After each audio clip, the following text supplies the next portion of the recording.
আঁকিবুকি আমার পছন্দের, এত বেশি প্রফেশনাল না, বাট যেহেতু আর্ট করতাম আগে, সো আঁকাআঁকি করতে ভালো লাগে এখনো মাঝে মধ্যে করি। ক্লাস টাইম হয়তো স্কুল ছুটি হয়ে গেছে কিন্তু আমাদের ছাড়ছে না, যে কয়জন বাচ্চা ওখানে পার্টিসিপেট করেছে তখন একটু বিরক্ত লাগতো, লাস্টের দিকে একটু বিরক্ত হয়ে যাচ্ছিল যে বাসায় যাবে তো ওই জায়গাটা রিলেট করছিল। আমি ছোটবেলায় কচিকাচায় আর্ট শিখতাম। কমিক্সের প্রতি আমার অত বেশি ঝোঁক ছিল না, বা কমিক্স আঁকার প্রতি, কিন্তু আমি সবসময় ক্লাসে দেখা যেত অনেক ডুডল করতাম, বিভিন্ন ক্যারেক্টার আঁকতাম আর কি। আমার নোটসের চারপাশে বিভিন্ন ক্যারেক্টার্স থাকতো।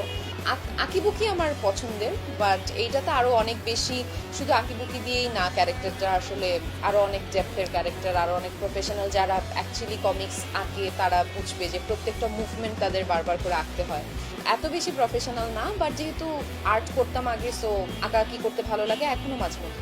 একটা জিনিস মনে পড়ছিল যে আমি দেখছিলাম যে শুটিং এর অনেক বাচ্চারা জানেই না যে শুটিং হবে আজকে, ওদেরকে বলা হয়েছে যে ড্রয়িং ক্লাস হবে এক্সট্রা, এর জন্য অনেক বাচ্চারা এসছে। তো এইটা দেখে একটা জিনিস রিলেট করলাম, আমি যখন বাংলাবাজার গভর্নমেন্ট গার্লস হাই স্কুলে ছিলাম ওখানে প্রায় বিভিন্ন বাচ্চাদের প্রোগ্রামের টিফিনের ব্রেকে যে প্রোগ্রামগুলো হয়, গেম শো, সেগুলো হতো প্রায়। এবং আমাদেরকে এই সেম ভাবে টিচাররা বলতো যে এক্সট্রা ক্লাস আছে বা সবাই চলে আসবা, কেন আসবো আমরা জানতাম না, এবং আসার পরে দেখতাম যে আচ্ছা শুটিং হচ্ছে। এবং তখন তো শুটিং এর ব্যাপারগুলো বুঝতাম না, খুবই একটু বিরক্তও লাগতো যে একই জিনিস বারবার করে করতে হচ্ছে। ক্লাস টাইম হয়তো স্কুল ছুটি হয়ে গেছে কিন্তু আমাদের ছাড়ছে না, যে কয়জন বাচ্চা ওখানে পার্টিসিপেট করেছে তখন একটু বিরক্ত লাগতো। সো ওই বাচ্চারাও যখন দেখছিলাম যে আমরা তো জানি যে এটা অনেকগুলো শট লাগবে, অনেকক্ষণ সময় লাগবে, তো ওরাও একটু লাস্টের দিকে একটু বিরক্ত হয়ে যাচ্ছিল যে বাসায় যাবে তো ওই জায়গাটা রিলেট করতো।